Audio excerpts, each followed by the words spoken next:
अगर आप कभी रात के बीच में उठें और अपने घर में कहीं किसी बच्चे की हंसी सुने तो तुरंत न उठे, एकदम शांत रहें, ध्यान से सुने।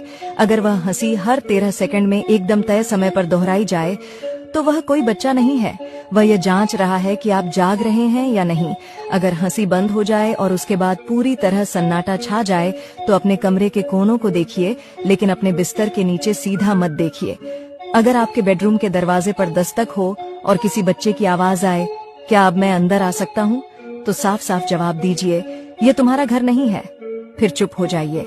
अगर आपके कमरे के शीशे पर धुंध जम जाए जबकि हवा ठंडी हो तो उसे ढक दीजिए, कभी भी उसे पोंछिए मत। अगर पर्दों के पीछे से हंसी सुनाई दे तो कमरे से बाहर चले जाइए, पीछे की तरफ चलते हुए जाइए, अपनी पीठ मत दिखाइए।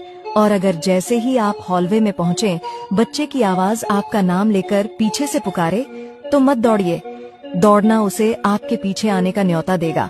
बाहर निकल जाइए, दरवाजा बंद कर लीजिए, सूरज निकलने तक वापस मत आइए। और जो भी हो कभी मत पूछिए कौन है, क्योंकि वह जवाब देगा। शुभकामनाएं।